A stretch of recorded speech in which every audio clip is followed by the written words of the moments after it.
Sports Media Network.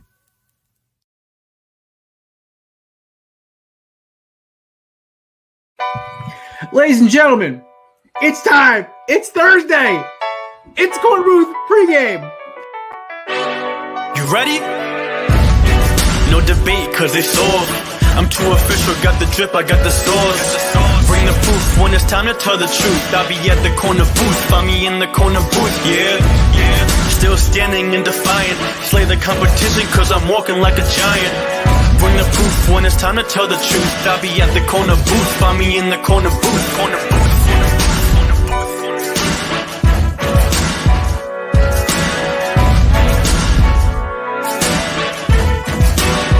I see myself.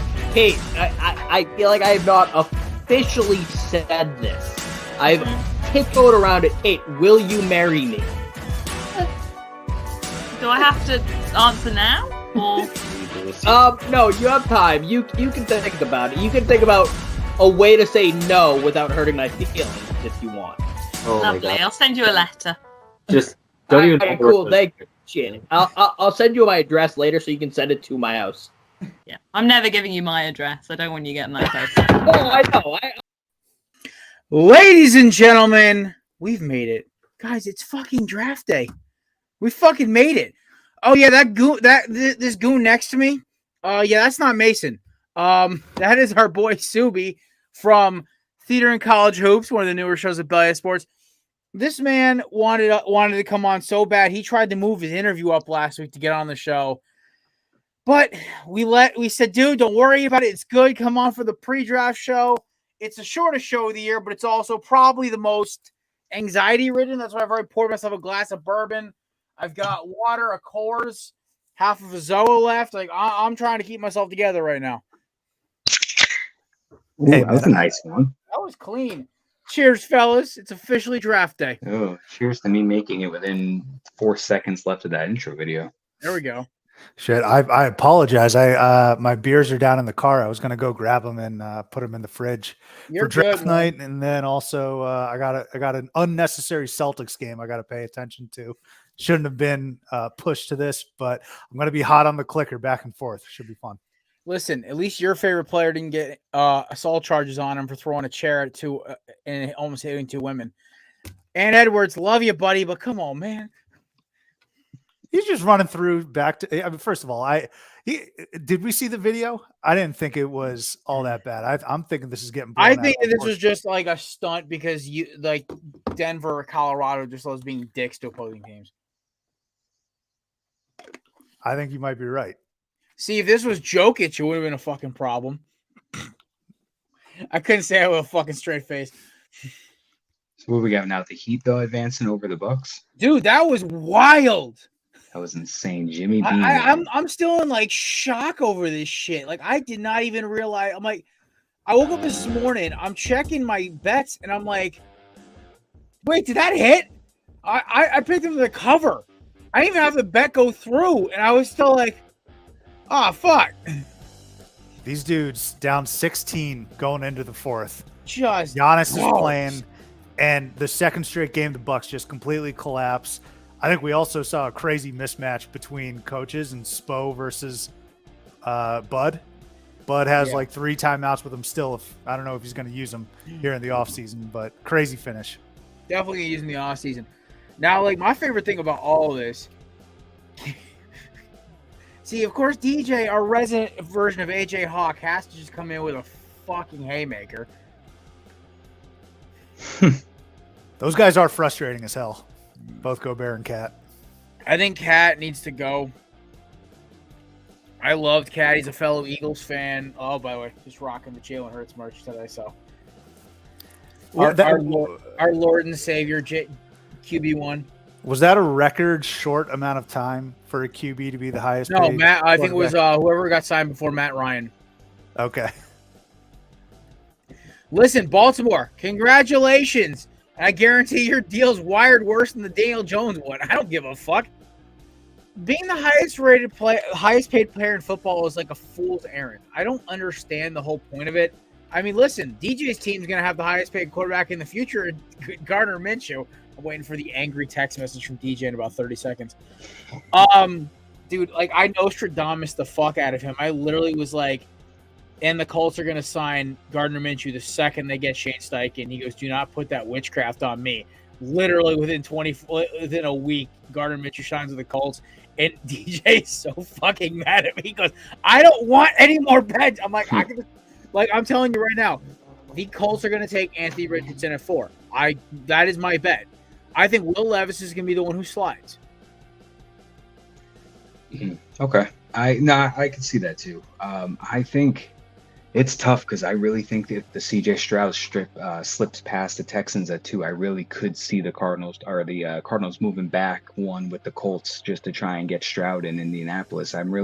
That's my personal prediction if that happens, but I love Anthony Richardson as well at 4. I think he's a perfect project quarterback. I think he's somebody, though, you're going to have to sit behind Gardner Minshew at least the first half of the season because I don't think he's ready to be a day one starter. I think that's the trend NFL teams should be looking at. I think it's more beneficial to have a guy sit for a year than it is to start him right away and, really hope at 50-50 spark. But I wouldn't mind Anthony Richardson at 4. I don't know how DJ feels, but I'm thinking they're going to go get Stroud if he slips past the Texans, but we'll see if that happens. This dude's on my list. DJ also, by the way, was on my point because I was checking out the High Low podcast last night. Shout out to the boys, DJ and Kelsey. They are one of our co-pods.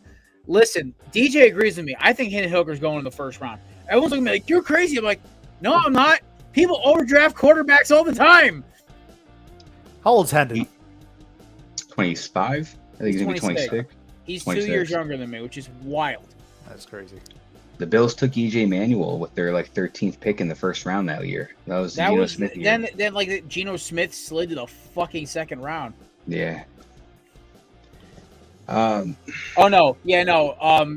Stroud over, but the problem is I don't think Stroud's getting past 2. I think the Texans have been throwing smoke screens to make sure nobody trades up or does anything stupid. I don't even know why they would because it's been guaranteed the Panthers are taking Bryce Young. It's been almost like foretold.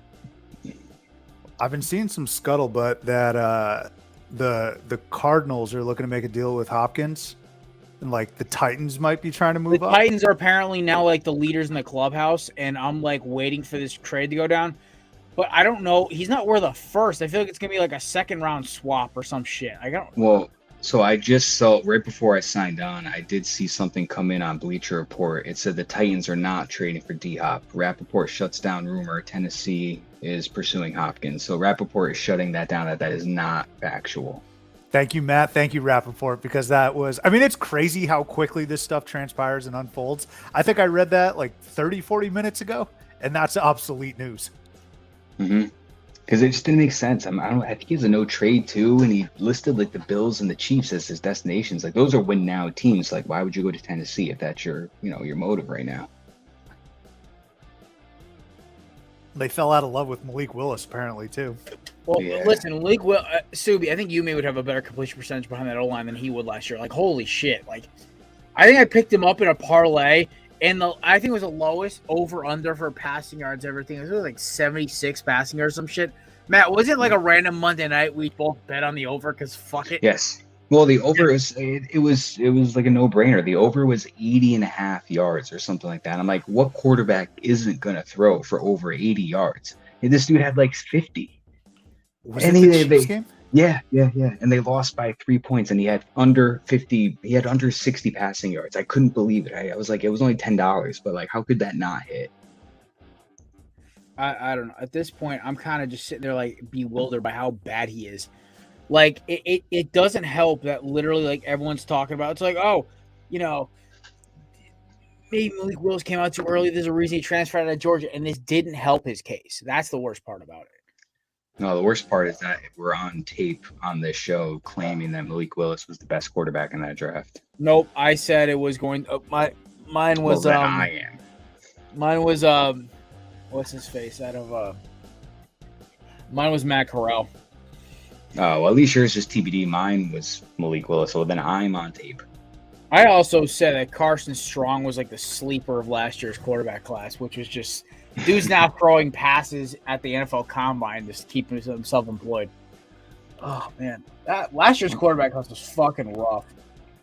Who do you think could be? Who do you think has potential to be the Josh Rosen of this draft? Like the guy that slips. It doesn't matter the position, but the guy that slips and then is going to be the one that says, "I'm going to make sure all those teams before me are going to regret it," and then he just sucks. Let me just tell a real quick story about that. Nice. When so I went to Arizona. I actually saw Josh Rosen play, and I was like, this guy is actually going to be the best quarterback out of Darnold, Baker, Lamar, even, and who was the other one I'm thinking of? Josh Allen. Yeah.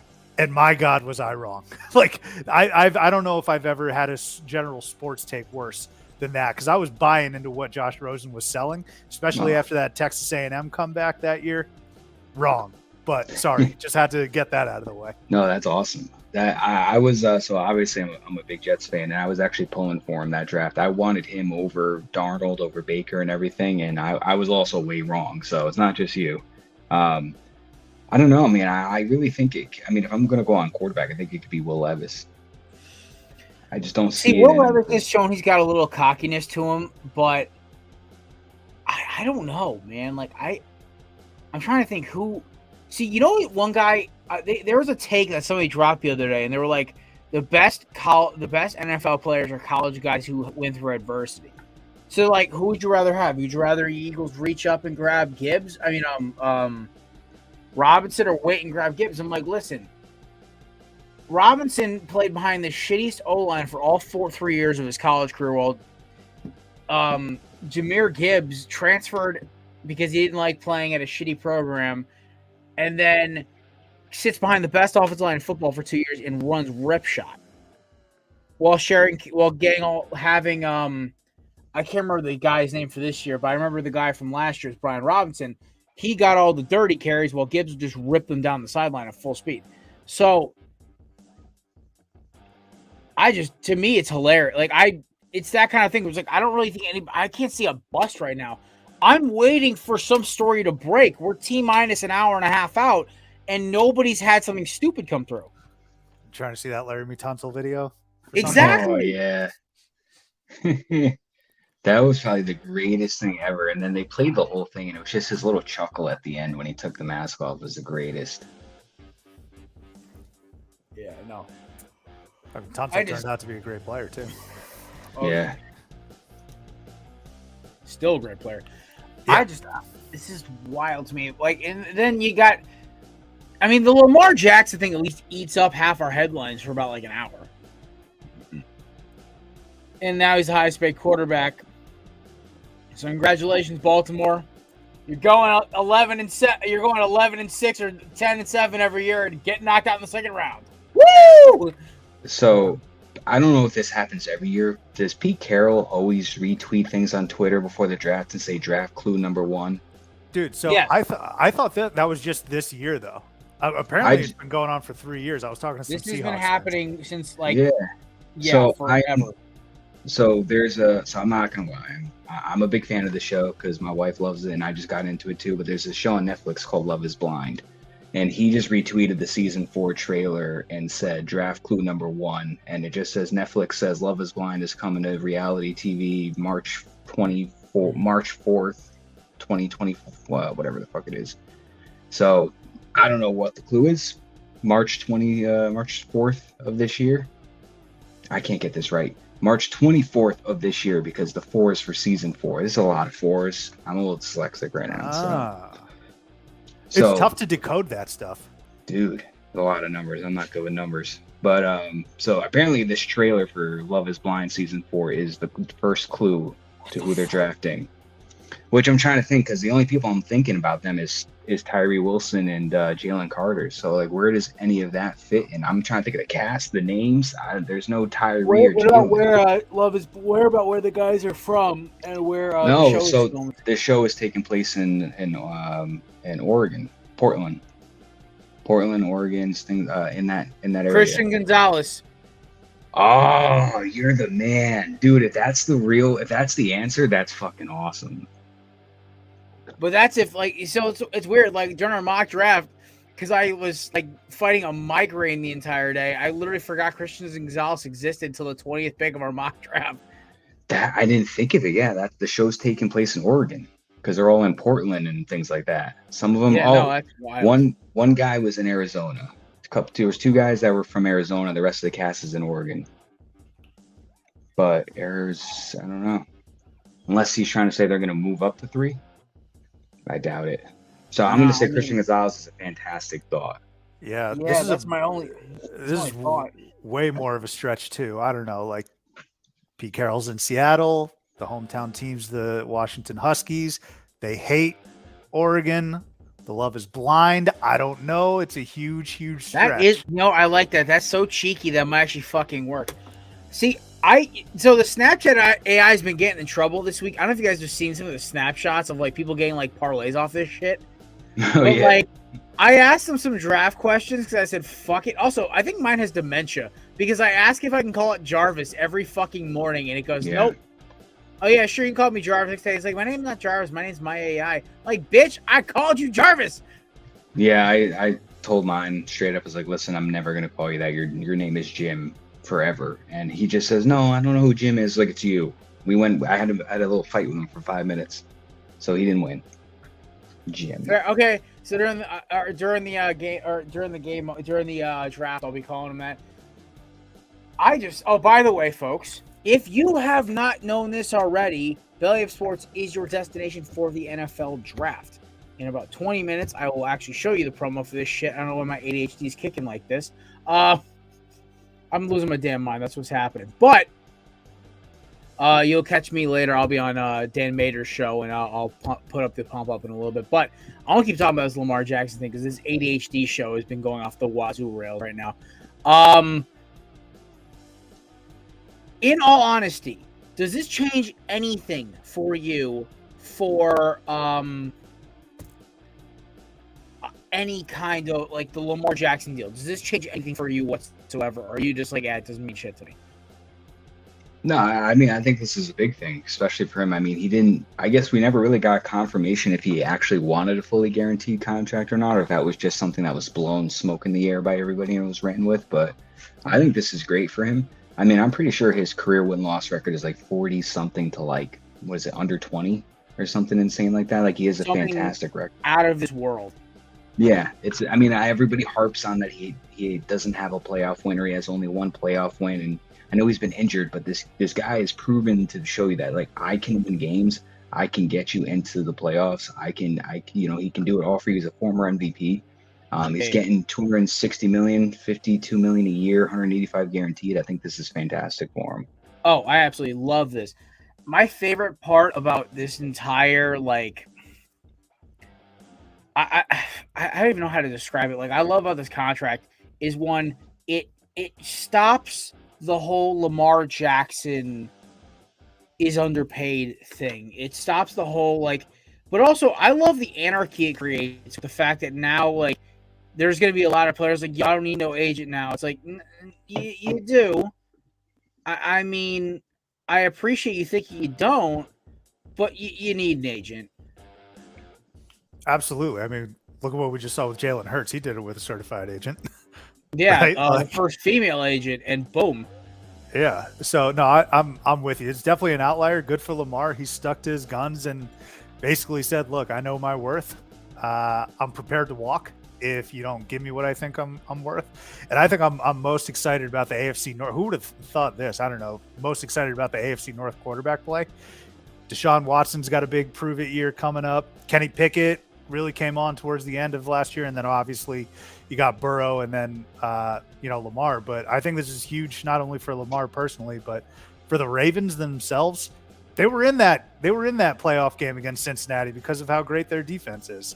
Yeah. I mean, it took a miracle 99-yard run back from Trey Hendrickson hitting that oxygen tank hard. Yeah, so I'm looking forward to seeing what Baltimore can do without this looming over their head. I mean, this has been looming over their head for like 2 years now, right? They got to start making free agent deals now. They got to start moving things because, like, besides Odell, they really haven't done shit the entire offseason. So I don't think they have a lot of money.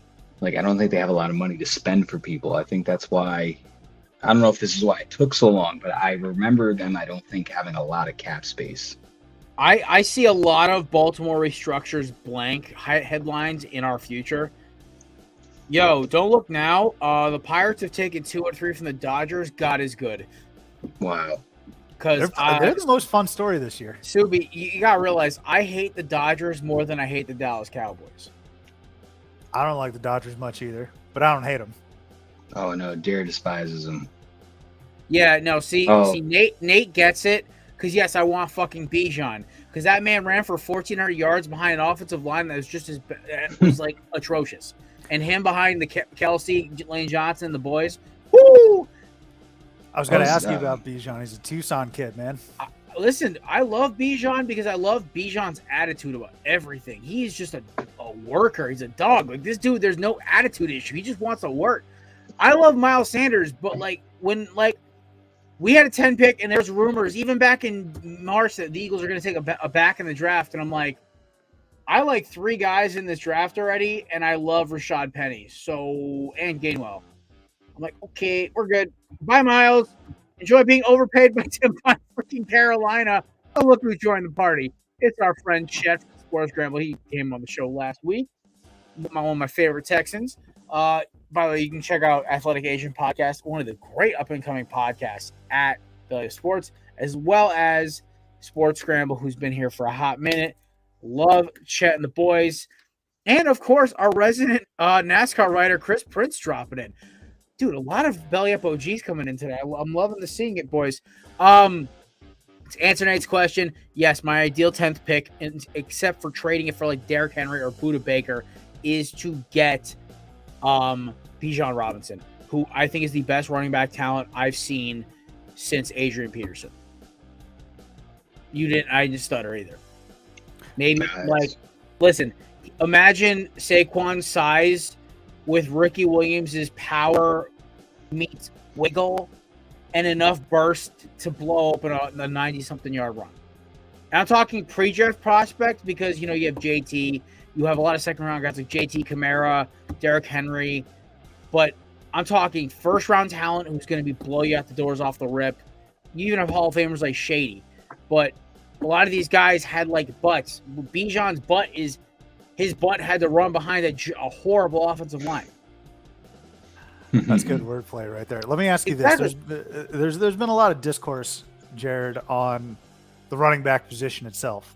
I think a lot of people are going to be saying to themselves, look, the shelf life of running back isn't very long. Does that concern you at all? Do you give a shit about that at all? Here's the kicker about running backs, and this is my biggest problem I've had. It's my former co-host and friend of the show and host of the Tailgate and Quad pod, Kevin, is a resident running back hater. That man hates the position of running back with a burning passion. He'll say, I don't hate them, I just don't think he should be paid. No. A good running back, I'm talking generational so let's say there's about, every position's different, but let's say quarterback. There's about 3 to 4 generational talents every 10 years, right? Then there's about 10 all-pro talent level, Pro Bowl talent, and then the rest are average to shit, who maybe have a good year occasionally. Running back, there's a generational talent, 2 out of every decade.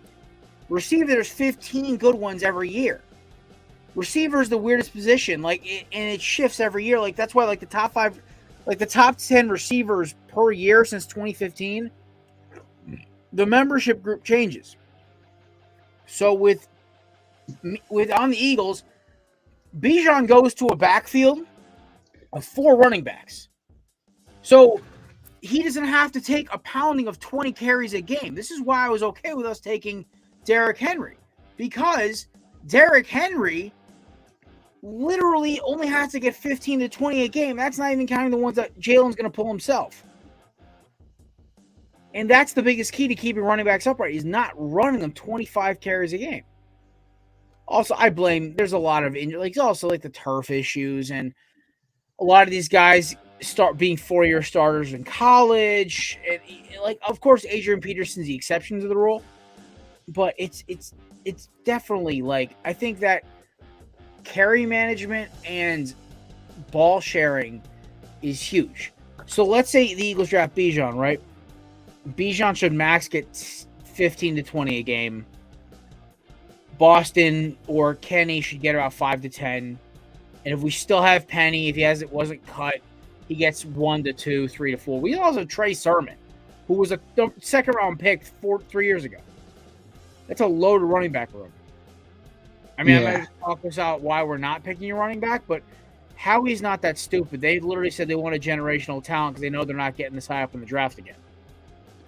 Yeah, I think I think Derrick Henry, to say it perfectly, I think Derrick Henry is the last of the workhorse back like we're going to see in the NFL from like the Adrian Peterson and Frank Gore kind of days. Like I think this is the last do it all kind of guy we're going to see because I think I think we can get one of, I think Bijan and Zach Chernoblack could be like those two. Two. Yeah, but what I'm saying is that I think we're seeing the transition in the NFL to where it's now going to be a running back by committee kind of NFL going forward. I don't think you're going to see been like that way for years. Yeah, but Derrick Henry and some other guys have kept it. Like what I'm trying to say is that it's every team is now doing it. It wasn't like that before, but every team is now doing it. Like for the Jets, it was Chris Ivory and Chris Ivory only, and then Bilal Powell came in, and all of a sudden now you've got, you know, Breece Hall, Michael Carter, and Bam Knight and everything. So it's just like every team is now doing this committee thing, which I think also takes the position and makes it very versatile. I was trying to explain this to a couple people over the weekend when I was hanging out with some people. The running back position is not as important as it used to be anymore. You can have 2 or 3 guys on your roster, and you could have the greatest running back freaking season ever because you got 2 guys, 3 guys that can just bust through the holes or catch the ball and run, or one's a runner and one's a catcher. And it's just, now that's the thing. You pair them up, and just offenses now have to learn how to just defend both of them at the same time. So now it's just that position where like the Giants, Saquon turned down $14 million a year. They could go say, all right, well, here you go. We're gonna move on from you. Draft a guy in the 3rd round, pair him up with Matt Breida or whoever is the backup, and then work that for a year, and then take somebody else next year, and all of a sudden you got 3 backs. Imagine if they let Saquon. They tear up Saquon's offer sheet and he signs with like fucking Dallas or Philly or some shit. Oh, I 100%. He would totally do that. But it's the Commanders always come to mind because they always pull from everybody. Yo, Nate, who is our resident Giants fan, and he's one of those Giants fans who's just overly optimistic, not borderlining on delusional, but he can smell it.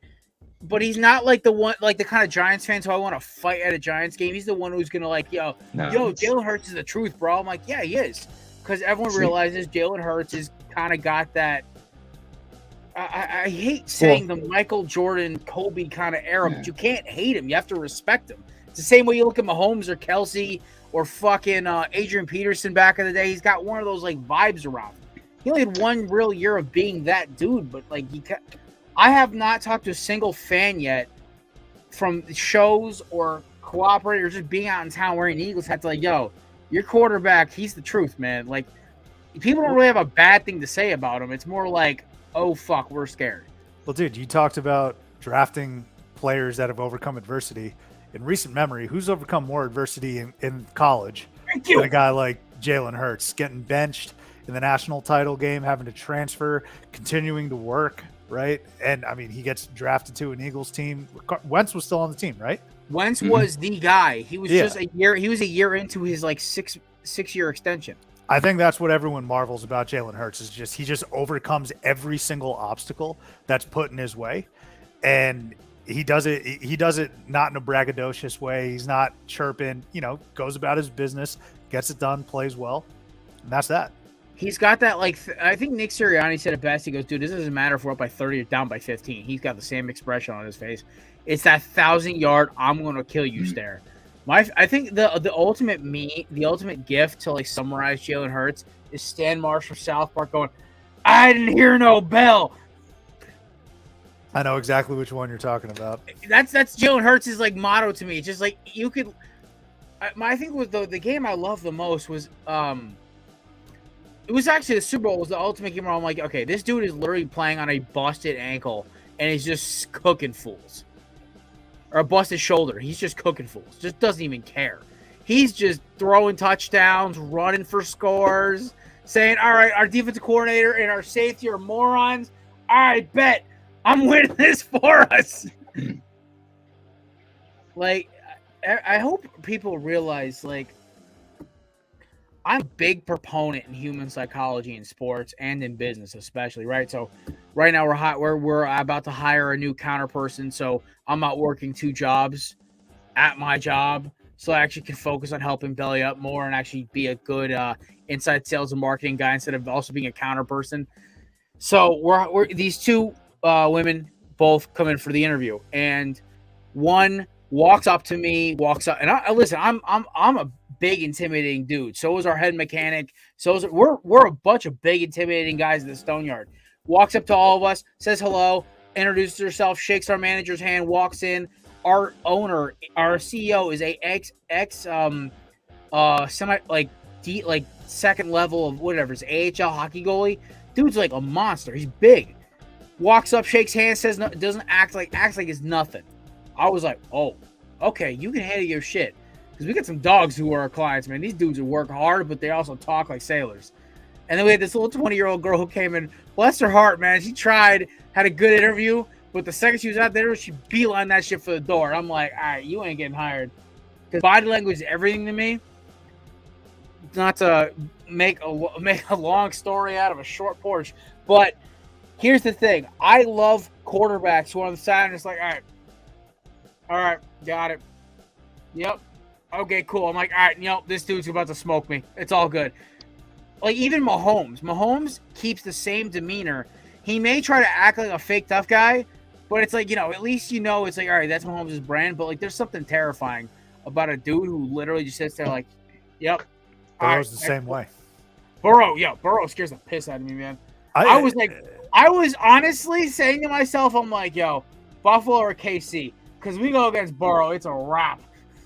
Yeah, Burrow might try to out-cool Jalen Hurts. They're both damn cool. I heard a story on, I don't know, it was floating around Twitter or something, that, I don't know, when Joe Burrow was in 6th grade or something, and he was playing this in an intramural basketball game or something, one of the referees was also like a psychology professor at the University of Ohio.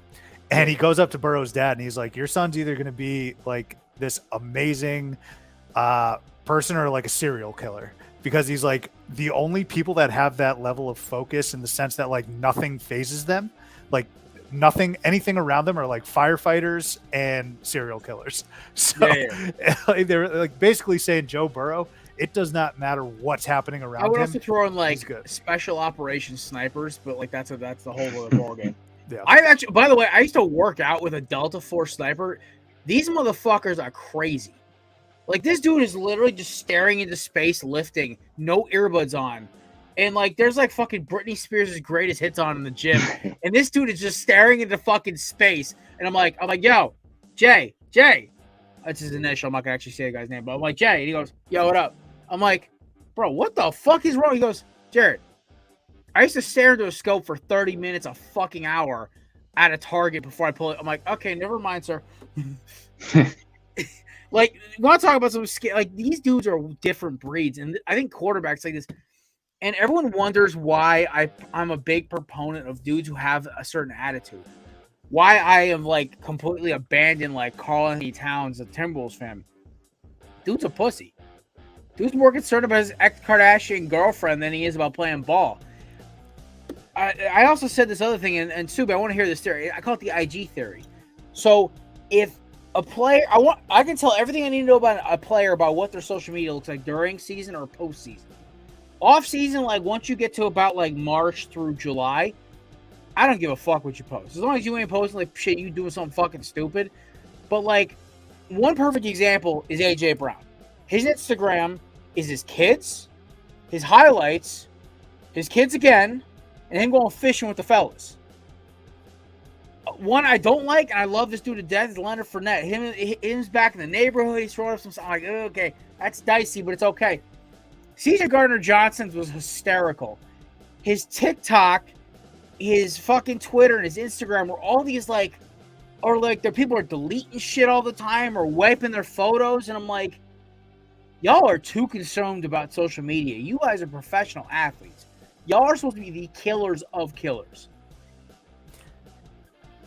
Yeah, I mean, I don't really care what people post on their social media. Like, I don't know if my point is like psychologically, it tells me all I need to know about you as an athlete. I think the whole deactivating thing is kind of lame. It's basically saying, hey, let me get on Facebook, let me get on Twitter, let me get on Instagram to alert people using this app that I'm done with it. Like I think we saw Dylan Brooks clean his Instagram, and I mean, I don't think Dylan Brooks is a clown because of that. I think he's a clown because of other things.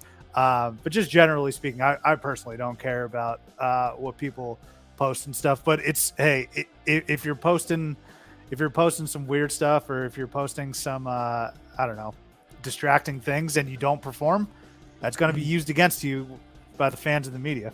Or if you're posting divisive shit about your contract situation, even if it's not like I automatically lost a little. Like, I'm like, dude, like, I don't care about your like, just sign your shit, keep your business to yourself. My public opinion ain't swaying about what you tweet out. It just looks worse. So, like, I leaned more towards the Baltimore Ravens when Lamar started tweeting his contract out. I'm like, what are you doing? Shout out to our boy Morgan from the Stacey Morgan from the Morgan Man Sports Podcast. Your Falcons, I really hope do not take Bijan in front of us, because I will curse the city of Atlanta even more than right now its current riots are cursing it. Too soon? Too soon? I don't know. I have no filter when it comes to my Eagles. I have said things about cities and fan bases that if we ever record, I'd probably put up on War Crimes. Just do me a favor, Jared. Curse the Hawks tonight. That's what you can do, all right? Yeah, fuck that lollipop-looking motherfucker. That dude screwed me on some bets, by the way. Man, he cooked me. He's been cooking me the last couple days. I have had like same game parlays that I needed to hit, and he's got like a clutch steal, or he's hit a 3 to kill the deficit, and I'm like, motherfucker. I got the key to for you to start hitting on all these bets now. I just started focusing on pitcher props. I've been even though you missed on Galen last night. No, I hit on Galen today, not yesterday or whatever it was. No. I thought you needed Galen to go over 7. He got 12. Oh, you picked strikeouts. I thought it was innings. No, just strikeouts. I was gonna say, dude, always take Zach Galen's strikeout over. Oh no, yeah. My boy from Central Jersey is literally a strikeout machine. It was 6.5. I took the over. I comfortably won, and he had 12. He got me 5 more than I needed. I hate skinny, fake, tough guy shooters. Okay, I've always hated their type in the NBA. He's killing me, man. My favorite NBA players of all time are KG, T-Mac, MJ, Kobe, Anthony Edwards, Kevin Love. Kevin Love's kind of a bitch. That's kind of the outlier. Jay Rich literally like threatened to shoot a woman with a gun in the stands once. Okay. I don't know if that's confirmed or not. Gilbert Arenas, he brought a gun to the locker room. I like tough guys in basketball. I don't like fake tough guys who try to like act like they're swaggy, and then like the second they get off the court, they're all like, okay, stay away from me. Hey man, Trey, I'm not saying anything about Trae Young tonight until this series is wrapped up, because I don't want any bad energy out there. But what I do want to ask, Matt, I saw that you're a Jets fan. I don't know if you guys already covered this, but A-Rod has landed. Yo, we already talked about this a little bit on Tuesday, and Matt, by the way, shout out to you. Well, I was basically trying to how to beat a migraine in 60 minutes. I did it, and Matt was the perfect stand-in while I was getting my health together. So, Matt, I know you got your 60 seconds. Phil, my man Subian, how you feeling 3 days out? I mean, you Facebook, you tag him on Facebook every 30 minutes. So, how's that going for you? It's going great. Everybody thinks it's hilarious, and it brings the haters out the woodworks. Like, oh, can't wait till he's one and done for you, this and that. It's like, I've never seen so many people just hate on the Jets just because they did one good thing in like 20 years. But I am ecstatic. I've been all smiles for the last week. The only reason why I haven't pre-ordered his jersey is because I'm an adult now, and that's a lot of money right now to drop, and you have some other things you have to worry about. So that's going to be on hold, but that's coming. Very, very happy. You know, you break the trade down. They swapped first, so we're going from 13 to 15. They go 15 to 13. Nobody really gave up a first this year. It's just a quick pick swap. We gave them the second round pick we got for Elijah Moore, plus a 6th this year and a conditional 2nd next year that can be a first. So if you really break it down, because obviously he's going to play 65% of the plays, bearing anything crazy. So it's a next year's first, Elijah Moore, and a 6th round pick for Aaron Rodgers and a 5th. If you really break that trade down. That was what we gave up. So I think it's amazing. I think it's a win-win for both sides, though. I think the Packers got the first that they want. They got a second this year. They got a sixth and everything. I think, it's a win for each side. They get Jordan Love. They get an extra first. So I think both fan bases should be happy. But I'm very, very, very excited. I'm already watching clips of him at Jets practice. He's already at practice. I love it. Throwing touchdowns and everything to Alan Lazard. So I'm excited. I can't wait. I love this. He literally never went to OTAs as a member of the Packers. His first day at the fucking Jets, he's there. Dude, they said, guys, if there's, I know we can't bet, Matt. We can't bet on this because Connecticut's betting on us fucking blow. The Packers will take a wide receiver in the first round this year, guaranteed. Guaranteed. It's happening. Zay Flowers, Jordan Addison, Josh Downs, or Quentin Johnson. It's happening. It's gonna happen. That is my other prediction, along with the fact that apparently the Pete Carroll and the boys are taking Christian Gonzalez.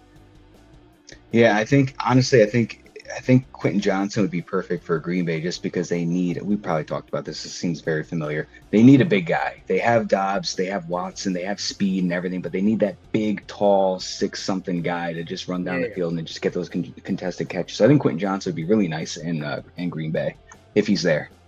I think he could go to the Texans.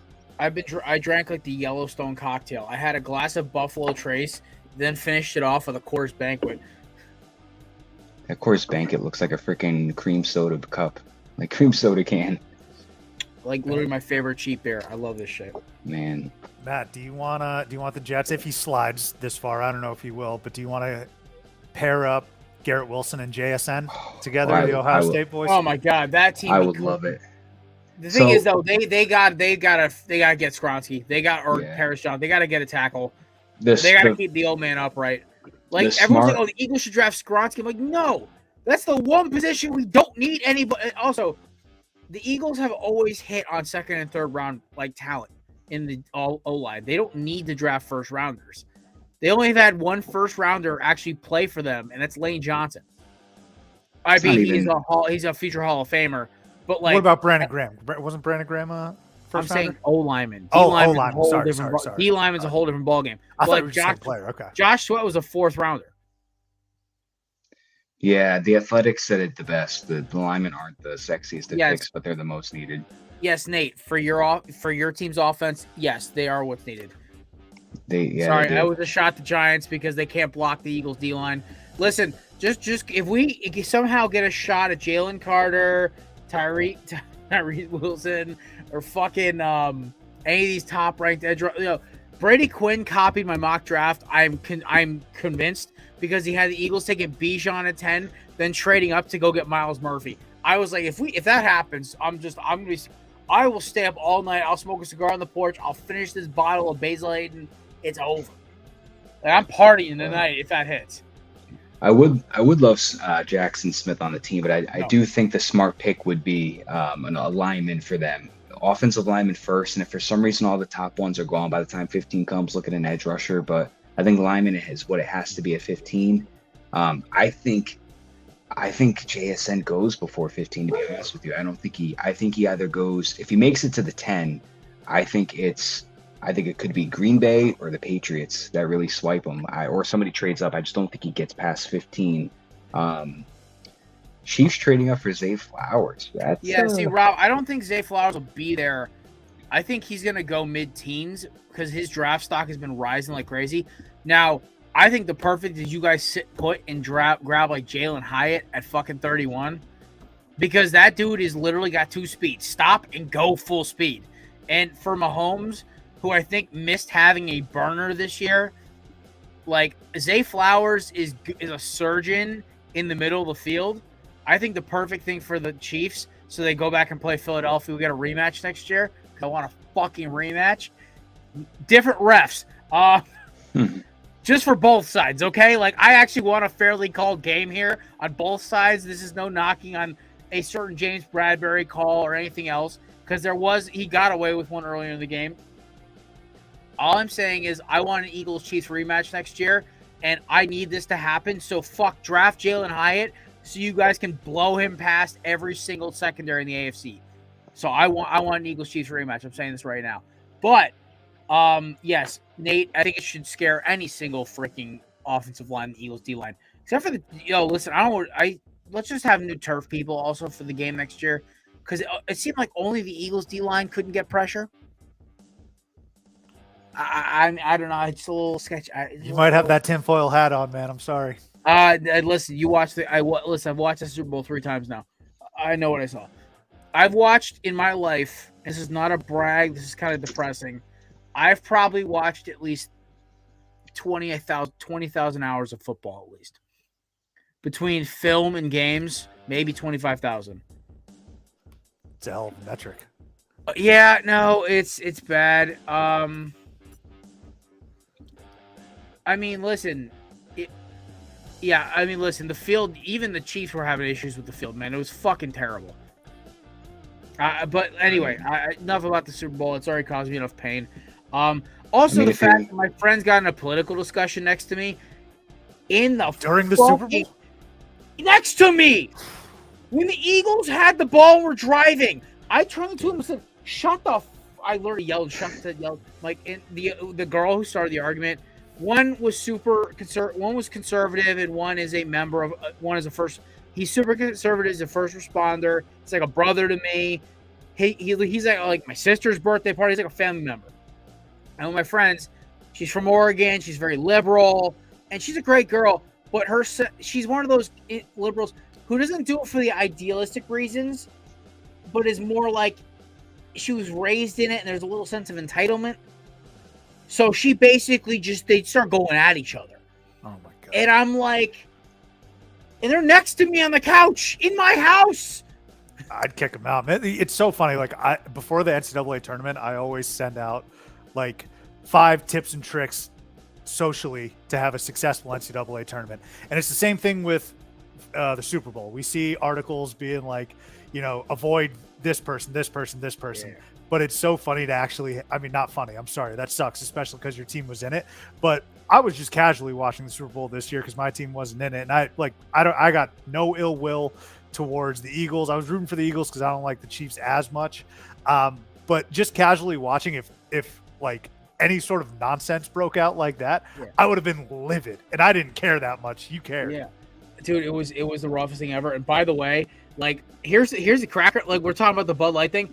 Rob, it's not the fact that I don't give a fuck about the whole Dylan Mulvaney shit. I don't give a shit. It's the fact that Bud Light tastes like rice piss. That's why I don't fucking drink it. Very fair. I get more like rice piss. Even Budweiser tastes like ass. I get more amusement seeing everybody online post about how like Budweiser is no longer welcome in their home, and I'm like, what is like? All right, let's just so the spokesperson is whatever they choose to be. How does that affect your life? Like, it doesn't affect. Like, I never bought Budweiser or Bud Light anyway. Yeah, well, not it didn't you. Matter to me. Not like you. It's like the fact is, it says a lot. Like, so somebody was like, "I'm never drinking Bud Light again." I'm like, okay, you should have been drinking in the first place. It's fucking right. Yeah. I'm like, just because like you drink a Miller Light, drink a Coors Light or a Coors Banquet, High Life, some Yingling. Just drink a real fucking beer or a Guinness or something. Like, dude, Bud Light just says I drink hard liquor and I can't do the hops taste. So, Matt, to your point though, like I totally agree. I actually about a year ago just stopped buying Procter & Gamble products as best I could because like Tide, they own Tide, and there was a dry cleaning in my apartment and they lost my suit jacket, and it was just a pain. Look, mistakes happen. I'm cool with that. But it was a pain in the ass to even get any sort of response, get it back. So that like impacted me personally. I was like, I am going to boycott these guys. Yeah, that makes sense. You see what I'm saying? Like that's, and it took all of that to push me to that decision. But yeah, something like this, you're right. Like, I don't care if there's beer there. I'm not a Bud Light drinker, but if I was, listen, if somebody shows up with Bud Light while we're hanging out, I'm like, all right, guys, we'll put the beer away. We'll put the beer away. Take the Bud Light cans. We got it for Targets. He's gonna toss it in the lake. Have you ever shot a full beer can with a 9mm? It's the coolest experience. That money's already in their pocket. What I don't care. I didn't buy this shit. Listen, like I didn't buy this shit. No, I know. Listen, I'll use that 40 cents that 9mm hollow flak jacket cost me to freaking put a hole through a Bud Light can. I don't care. It's like, to me, that's just good old fashioned redneck country fun. I don't give a shit. Somebody left like a premium stout at my house, and I drank one of them. It was skunked. I literally said to my buddy, I'm like, yo, I didn't grab the pigeons today. He goes, why? I'm like, I'm gonna put a hole through this with my 12 gauge. And he goes, why? I'm like, it's a skunk stout. It tastes like I was drinking drain fluid. That'll get you. I'll tell you what, a stout's pretty. I live in Chicago. A stout's pretty nice in the dead of winter. Oh yes, That. Stouts are like literally one of my favorite beers of all time. And shout out to my boy Scotty from Craft Brew Sports, a friend of our boy Robert Taylor. Like there's a stout. It's from this place in East Haven. It's called Abomination Brewing. They do this in the Midnight Snack series. They're 15% alcohol stouts that are whiskey barreled, that are like mixed with like marshmallows, chocolate, peanut butter, all this great shit. And I'm like, dude, it tastes like I'm drinking dessert, and it's amazing. Like craft stouts are fucking awesome. Bourbon barrel only. I will not do oatmeal stouts because it's like, unless I'm drinking some with some punch to it, what's the fucking point? When it comes to stouts, the only light stout I'll drink is probably like Guinness. That's it. But like, unless it's something that's like such an amazing taste, I have to try it. And also one of the newer shows coming in. Shout out to our boy Jason Bailey, a man of the Alabama persuasion. One of the newer shows. You can catch them at their new podcast, whose name it has the word end zone in it, and the worst part is I'm fucking blanking. And I'm Jason. I apologize. It's been a very long day. I've been putting out fires at both jobs.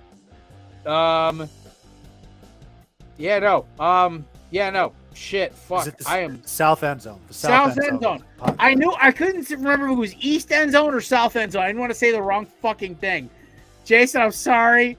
Looking forward to meeting you with my boy Josh. This is what happens when I am helping run a 60-show podcast department while also being a now salaried salesman. I'm losing my fucking mind. Oh my lord. All right, we got about 10 minutes left. I think it's time to start doing some shameless plugs. All right, so folks, you want to hear me talk more? I know you do. That's why you come to this fucking podcast. Come check out the Belly Up Sports NFL Draft Show hosted by MD's Fantasy, our man Dan Mader. Also, I'll be appearing for picks 10 through 15, I believe. Hopefully my Eagles do what they always do and make me enter the show with my jaw on the floor. They'll be doing periodical giveaways with Manscaped to people who comment in the comment section below. So listen, Manscaped's got a good man. I don't know what they're giving away, but I know Manscaped's got the Lawnmower 4.0, the Weed Whacker. They've got a bunch of great products like their underwear, which is super fucking comfy. They got products for keeping your manhood all nice and clean and tight. They got beard trimmers, nose hair trimmers, blade kits, all of it. I don't know what Dan's giving away, but it should be a good time. Tune in at 7:30 right after this show. I know Matt's got to dip around 7:20, but I'll go until 7:30, Sue, but I don't know about you. But I'll go to 7:30. I don't give a shit. I was just going to say, I'm feeling a type of way right now. Barstool Sports just tweeted out who was the biggest draft bust in NFL history, and the front runner of the middle of the post is Vernon Golson. And I'm like, I mean, I know he's bad, but like Jamarcus Russell and Ryan. That's the first one that comes to mind. Yeah. Dude, my biggest draft bust of all time, like, I was so offended. Like Aaron Curry. That's insane. Yeah, oh yeah, Wake Forest, man. Wake Forest was like you couldn't block him. He looked like Devontae Mack highlights from fucking draft day. It was like brutal. He was like, and then he gets in the league, he can't even get on the field. I was just gonna say that's really weird, Matt. One that hurt. That post we also have a bunch of New York guys in that studio. One that hurts is everyone brings up Jalen Reagor. It's like, yeah, I know fucking Justin Jefferson's a generational receiver, and how he panicked because he didn't like his separation. It's the same reason I thought he wasn't gonna work out. Justin Jefferson is my greatest regret of draft evaluation because I gave him a 75 grade when I gave Jalen Reagor an 80, and I was like, it's the dumbest fucking thing possible because I got sucked in by the Big 12 not being able to tackle. And one thing I always bugged about Jalen Reagor's college tape was he never made the tough catches, where Justin Jefferson's all he fucking did. And I'm like, Dude, imagine if the Eagles had J Jets instead. I mean, actually, that might have been a good thing because we might have been stuck with Carson Wentz. Yeah.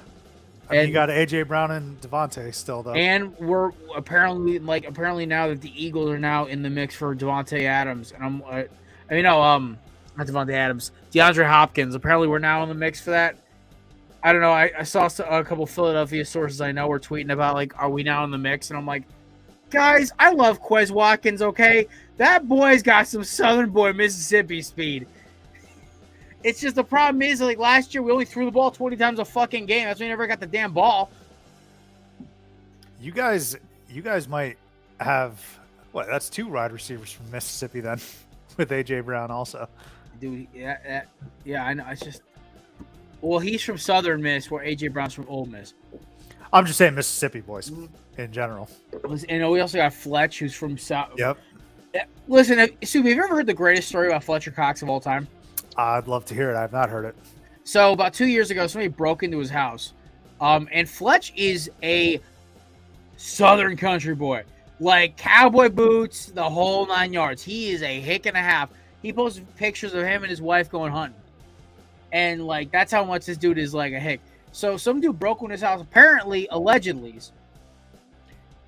He got chased out of the house by Fletcher, buck naked, holding a shotgun. That might be scarier than popping off rounds like crazy. And I'm like, dude, if I saw a 6'6" dude looking like Fletcher Cox chasing me with a 12 gauge, bro, I'm going to see Jesus. I ain't even stopping at, like, my house. I'm going to the church. Dude, take the shotgun out of Fletcher's hands. That's probably still scarier than a bear chasing you. Dude, a buck naked Fletcher Cox chasing you with a shotgun. And everyone wonders why I was, like, so happy when he got re-signed. I was like, dude, Fletcher is like a dude talk shit to George Bush in the middle of a walkthrough. Dude literally goes, I heard you a Cowboys fan. But cut that bullshit out. Like, to the fucking ex-president. No fucking shame. And like him and BG, the two of them are just like, when the two of them retire, I really hope, if, like, let's just say by some miracle, right, my Eagles actually doing the Super Bowl this year, I hope BG and Fletch both retire with Jason. The three of them all go out on top. The last three of the Andy Reid era. And I just the hilarity that ensues from these bastards is just gonna be funny. I can't wait. But boys, we got about, I'd say, Matt. What time you got to dip? I'll stay on for another 5 minutes. All right, I can go for another 15. Subi, how you rolling right now? You got another 15, and you got a rub. I gotta probably bounce in 5 as well. If that's all right. All right, we'll go to 720. We'll give Dan his due. Okay, we'll go around the horn. We'll go around the horn here. Dream scenario for your draft board. You're allowed this is 2 versions. You get your trade scenario and your pick scenario. Sube, you go first. Your boys are picking at 14. I kind of want Darnell Wright from Tennessee. Okay. The O tackle. Or Jackson. I'm just going to call him JSN. Or JSN, man. I mean, I'm tired of, look, I got a lot of respect and love for them, but Kendrick Bourne, I'm over here two-stepping about a Mike Gesicki signing in the offseason. We need some juice at the wide receiver position. Listen, in terms of trades, tight end in Bill's system? Yeah, well, hey, man, look, no one's touching the GOAT, and I will stand on that. Comment in there. I don't care about Travis Kelce, Tony Gonzalez, Antonio Gates, Rob Gronkowski's the damn GOAT. But I think Darnell Wright or JSN would probably be my wish list. In terms of trades, I'd have to think about that. But, in terms of drafts, if I had my druthers, those 2 guys. What about you, Matt?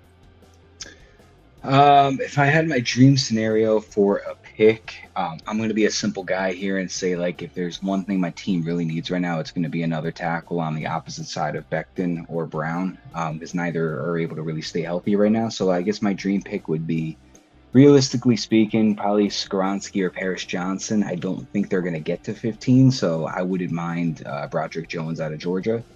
So offensive line for me at 15, or if for some reason we just skip that completely, I would love an edge rusher like Nolan Smith or Miles Murphy or whoever we can get at 15.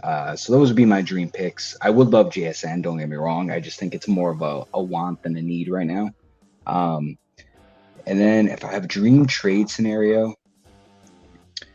man, I would love to see like Tennessee just jump the gun on a lot of people and just go get like Anthony Richardson.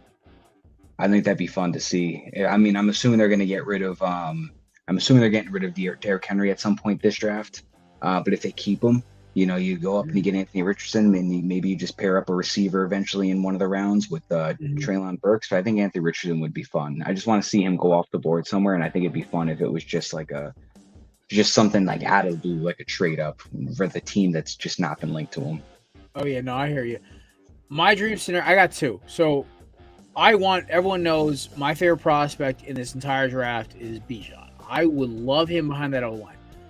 I have two scenarios. One, we get Bijan and we trade up from 30th to like 24 to go get Miles Murphy. I think Miles Murphy is a bigger, faster Brandon Graham. And to me as an Eagles fan, that's deadly. That is true. Derek, he cannot throw a but then again, as a person who did play enough flag and adult league football, even at the amateur level, that's a hard throw to hit. Okay, like you gotta put some fucking zip on that shit. To be fair, but my dream scenario is the Eagles take Bijan at 10, then they trade the 30th pick to Arizona for Budda Baker with other picks thrown in. And then in the second round, they go get like Keely Ringo or frickin' my boy out of the U, Tariq Stevenson. Honestly, I'd rather Stevenson because Stevenson's that dude is like a Tasmanian devil playing corner. He's not as like a hard hitter as Witherspoon, but he just does everything right. And with a guy like Bradbury or Slay teaching him how to move, he'll be our number 2 corner when one of them retires. So that's kind of like my dream scenario. What kind of action for 20th pick? I have you guys taking whatever you got. You guys are going all D-line or all defense this draft. If my theory about you guys taking what's it called is true, Gonzalez, I see like Lucas Van Ness or Miles Murphy in your future. Or the kid out of Iowa's been rising up draft boards, and then there's that kid the other kid out of Texas A&M, the other pass rusher. But there's like 7 good edge rushers in this draft. I do think both of them. Seattle's going all defense.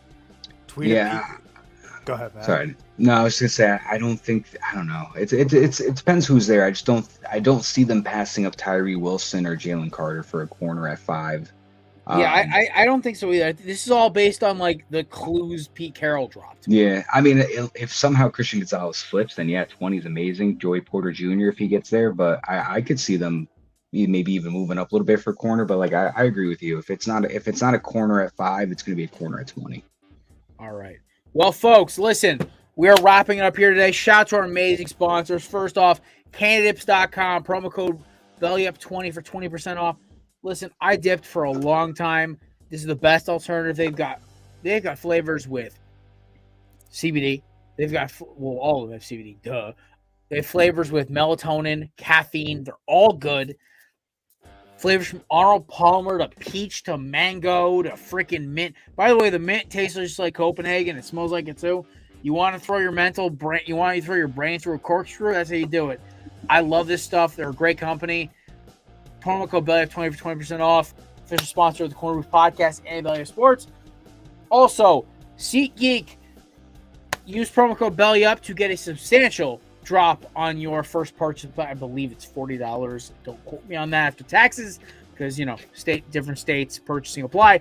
And of course, our oldest and most loved sponsor, YeatsOfficial.com. Promo code Corner Booth for 10% off. Jesus. They've been with us for 2 freaking seasons. They've been here for 2 drafts. Stylish shades. Durable as hell. I literally left a pair in my work truck and they didn't even have a scratch on them for a year. And they've been our sponsor for a long time. We shout out from love out of South Florida, this company. But that about wraps it up. Subi, where can we find all your amazing content? Right there at CBB Theater on Twitter. Feel free to follow. We're talking transfer portal. We're talking coaching, personnel changes. So yeah, hit me with a follow at CBB Theater. Here we go. All right, you can find me and Matt, of course, at Corner Booth Pod at basically everything. Matt, of course, is the king of breaking news. Hit that Lamar Jackson news with a freaking hammer. And you, of course, can find him at Big Wisp on Twitter and me at Belly Up Jared. Corner Booth Jared on everything else except Twitter, because Twitter is kind of a dick about changing your name. Probably a good thing. But yeah, here we go. Ladies and gentlemen, we appreciate you stopping by. Enjoy the NFL draft. Check out next. You better be staying on this fucking stream. In about 10 minutes, or 7 minutes, Dan Mater and the boys will be kicking off our 2023 NFL coverage. I am proud to be a part of this program and this company, and I hope you guys enjoy the draft. Bijan to the Eagles. Make it happen. Appreciate you guys.